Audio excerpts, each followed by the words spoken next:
So, Martin, welcome aboard. Guess what I'm going to surprise you with? Go on.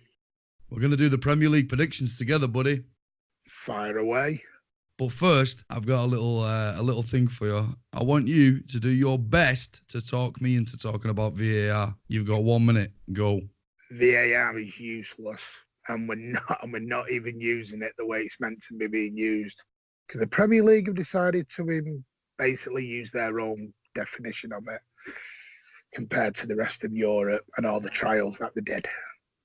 Sounds boring to me. That didn't even take a minute for you to bore me to tears. I'll tell you what. VAR's boring anyway. Tell you what, I'll give you a little bit of ammunition. I'll give you a little bit of ammunition, all right? You ready? What does clear and obvious mean?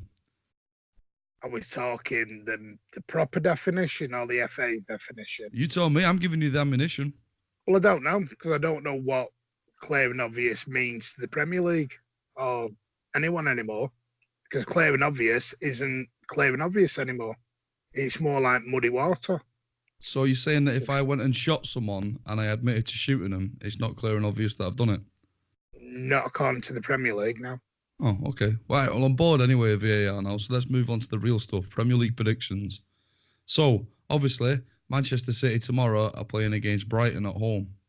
So what I'm going to do first is I'm going to give you a rundown of what I think the starting 11 for City will be. And then after I give you my rundown, you can come back at me and tell me why I'm wrong. All right? So first things first, Edison in net. No surprises there for anybody. Yeah? Yeah. Okay. So he doesn't need to get dropped then. He's let 2 goals in the last 2 games.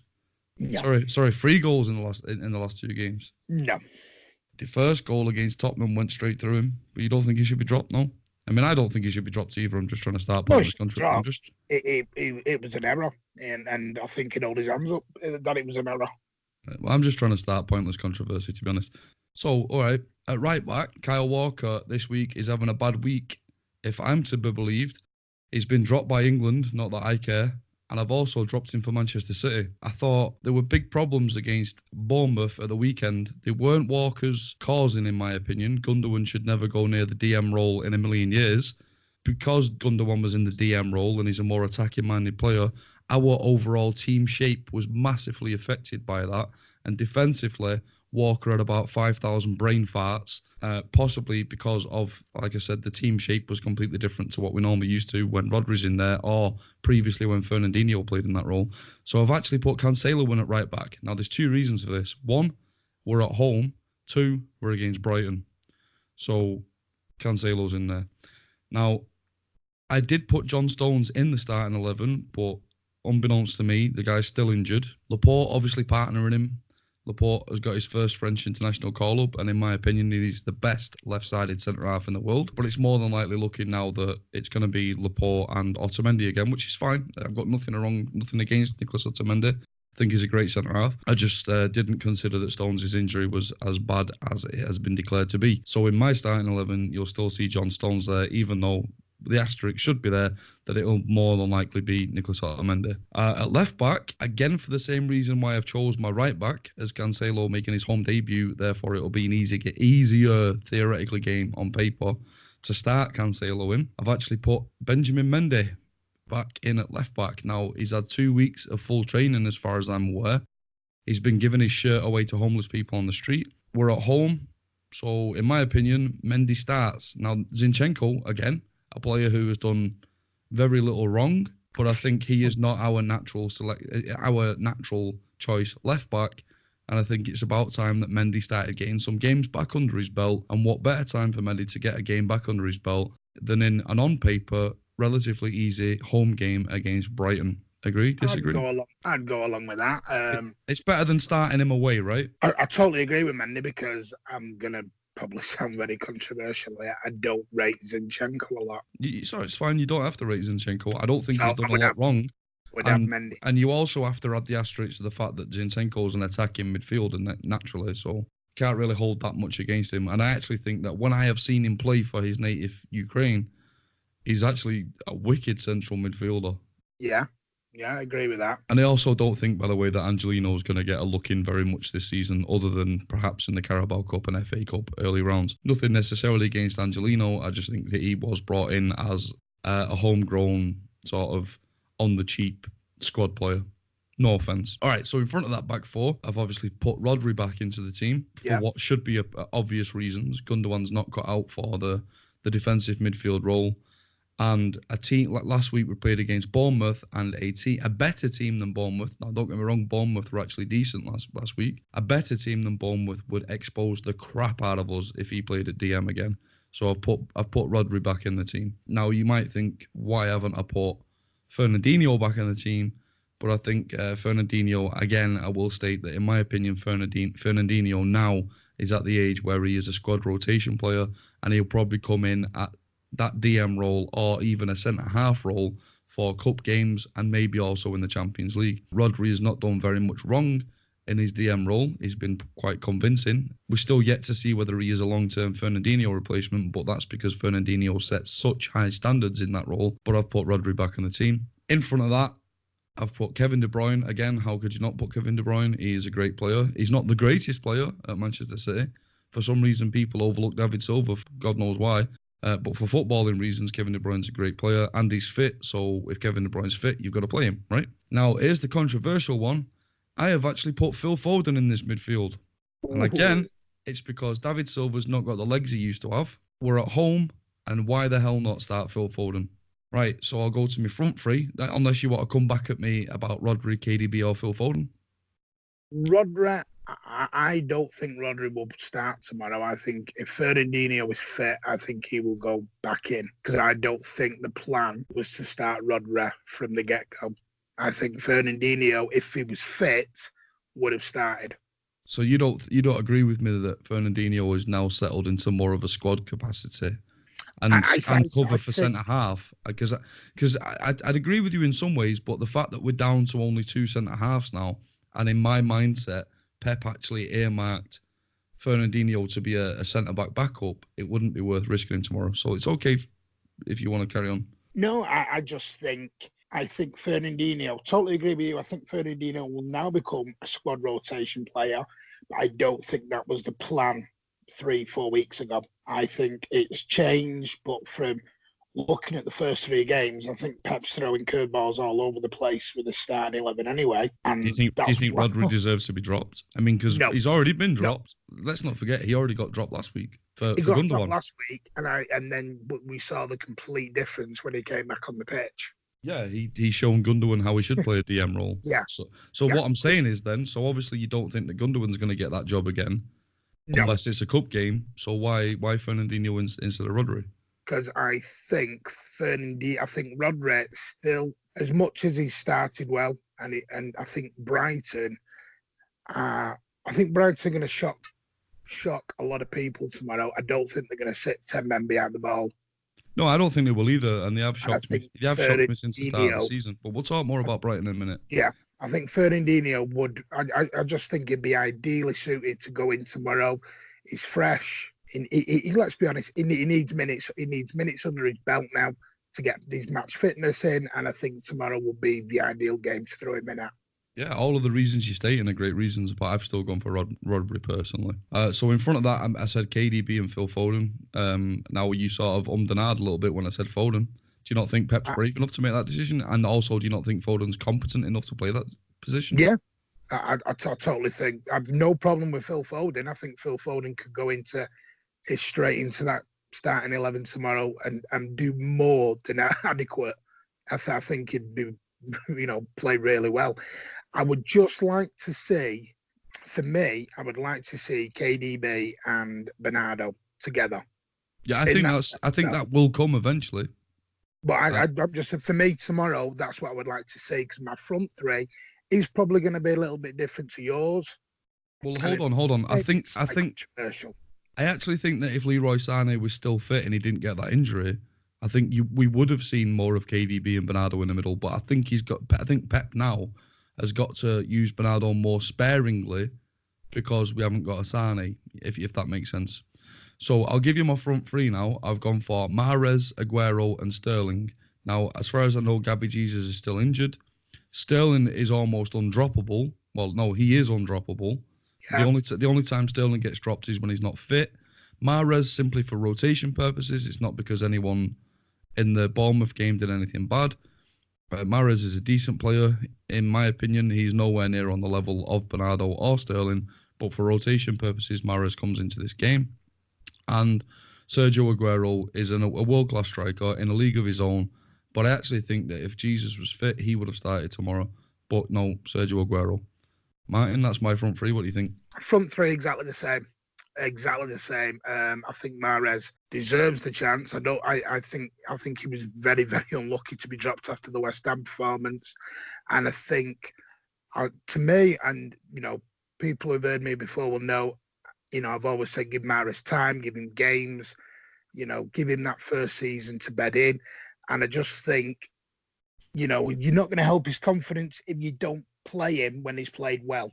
And I understand it's a big squad and we've got top players, but I think he deserves another go tomorrow from the off, not a 10, 15-minute cameo at the end, because that isn't going to help him and boost his confidence at any level. You're upset that he's not on the same level as Sterling and Bernardo? Oh, he's nowhere near their level. All right, because we are going to get a lot of hate for saying that, but it's true, unfortunately. I live to be proven wrong. Don't get me wrong. I'd love to be proven wrong. After all that, let's talk a little bit about Brighton. Any idea on any Brighton news? The only thing I've heard is from what I've listened and what I've heard, and listen, I don't pretend to know about Brighton or a lot of their new signings. You obviously had. I'm trying to think of the guy's name up front. Well, there's Andone. He's out because of a red card. Yeah. That's the most obvious one for Brighton. I think Andone has actually been a good addition to the squad. And Bissouma, Jose Izquierdo, and I'm going to butcher these names, and Sileto are all out injured as well. And Brighton and the other Brighton striker, which is that Locadia, he's gone to Hoffenheim on loan. I'm trying to think of according to a couple of news sources as well, by the way, Mendy's still out injured, but as far as I'm aware, he's been training for 2 weeks now, so I don't know. I've still put Mendy in my team because I think this would be the game to bring the guy back for. Anyway, right, apart from that, I don't really know any more Brighton team news. And so finally, I'll give you my match prediction for tomorrow. Brighton, as you've said, and I agree, will shock some teams this season. They're not going to come to the Etihad and shock us tomorrow. For me, it's a 4-1 City win. I think they will sneak a goal somehow, but 4-1 City, in my opinion. I think that Mahrez will score. I think Sterling will score, and I think Aguero will score. Maybe Sterling for 2, maybe Aguero for 2, but I think they're the ones going to score. Mahrez, Aguero, and Sterling. What about you, Martin? I'm going for 3-1, and I do think Brighton will score. And for the simple fact is, I don't think we're as strong defensively as what I would like us to be. But I think 3-1, and I think KDB will light up the show tomorrow. I'm going for 2 goals from KDB, and I'm going for 1 from Sergio. Possibly even a penalty. All right, not a bad show. Let's move on. So, by the way, that's a Saturday 3:00 kickoff. We're not on TV tomorrow, and it's a 3:00. It's a 3:00 kickoff at home, which is a rarity these days in modern football. All right, Martin. So let's talk quickly about the rest of the weekend's fixtures. Starting with the 12:30 kickoff, which is on TV. Southampton at home against Manchester United. Manchester United are the best team in the world. Ole's at the wheel. What do you think? I don't know what he's at the wheel of. Probably at the wheel of a Tonka truck. I'm going for 2-2 because I think Southampton, for me, have shown glimpses, especially last week against Liverpool. I think it will be 2-2 tomorrow between Southampton and Manchester United for a simple reason. I think United are poor at the moment, very poor. I even think when they beat Chelsea 4-0, I thought they were poor, believe it or not. Yeah, that was a fake result. It was a fake result, exactly. And I totally agree with you. 2-2, Southampton are at home. Southampton have been decent, although they haven't really got the results yet this season, but they have shown some resilience against other teams. Yes. Next fixture is a 3:00 kickoff between Chelsea at home, Sheffield United. I think Billy Sharp's been a revelation for Sheffield United, but I think that Chelsea will sort of finding their stride now. I'm going to go for a 2-1 home win for Chelsea. I do think that Sheffield United will score, but I think it'll be too much on the road for them against Chelsea. Martin? I'm going to go for a 1-0 away win. Wow. Okay. I think Sheffield United are still buzzing on their promotion to the Premier League. I think they're playing some good stuff, and I think they've shocked a lot of people this year, including their own fans. And I just think Chelsea I just think they are, They're there as to be much got as at. that. Yeah, they're playing nice football. I just think you score a goal against Chelsea, they fall apart. The next 3 o'clock kickoff is Crystal Palace versus Aston Villa. I think Palace will be absolutely buoyed to the high heavens over the fact that they battered United. But unfortunately, I think Crystal Palace are going to be an inconsistent team this season, and I think it's going to be a 1-1 draw. Again, I'm going for a 2-1 away win. Again, another promoted team, very dangerous to play them, certainly in the first month or two of the season, where you've already said they need points early. All right, so the next 3 o'clock kickoff is Leicester versus Bournemouth. Bournemouth on the back of a defeat to Manchester City. Bournemouth, actually, in my opinion, their stock, in my opinion, has gone up. I think they're a respectable team, but I think Leicester are still better than them. But I do think that they will provide quite a few problems for Leicester. They caused us enough problems, certainly. And I don't think that Leicester are as good as of a team as they were or should be. Certainly, obviously, they lost the Premier League.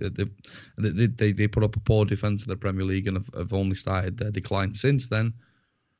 I think that this one is going to be a 2-2 draw, maybe 3-2 to Bournemouth. I think it depends if Harry Wilson plays for Bournemouth, if he starts, because he doesn't seem to have been starting games. He's coming off the bench at the moment. I think if Harry Wilson starts, I think they could get a draw, but I don't think he will start tomorrow. So that might change now. That might change because of the performance against Manchester City. So I've gone for a 2-2 draw. What are you saying?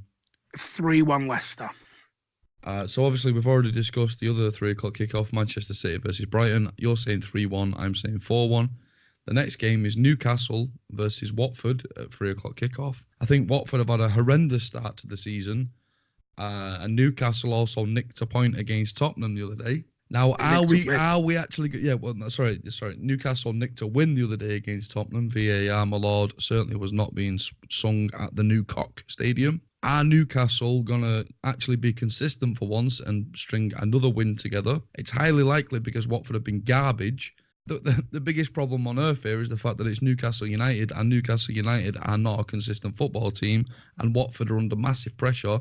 So I'm feeling that Watford are actually going to turn things around against Newcastle United, even though Newcastle have just beat Tottenham, and I think Watford are going to beat Newcastle 2-1. Exactly the same. I've gone for a 2-1 away win. This is the final 3 o'clock kickoff of the Saturday. West Ham United versus Norwich. Now, Norwich have got that striker that I can't pronounce his name. Pikachu or something. Yeah, Puka. Yeah, Pikachu. West Ham. I don't get West Ham because West Ham on paper should be a top 8 team, and they might end up turning out to be a top 8 team. On paper, for me, they should be a top 6 team. All right, okay. So you're saying, but even better than I'm saying. Yeah.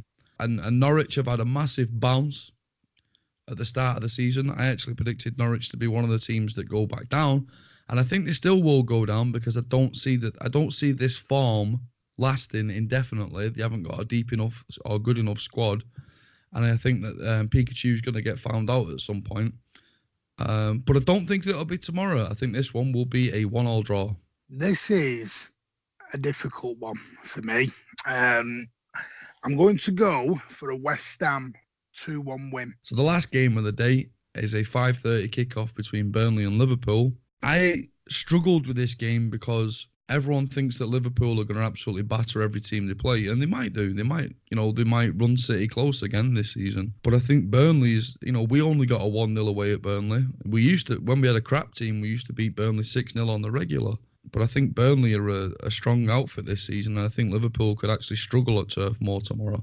I'm again going to go for a 2-2 draw, and I think Burnley will go 2-0 up. And I think Liverpool will come back and maybe sneak it 3-2, but I'm still going to go 2-2 draw. I'm going to go for a 2-1 Burnley win.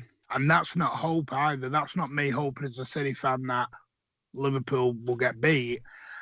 I think Liverpool are flattered to deceive so far this season. In all those games on the Saturday, which one of them is most likely to have its outcome ruined by VAR?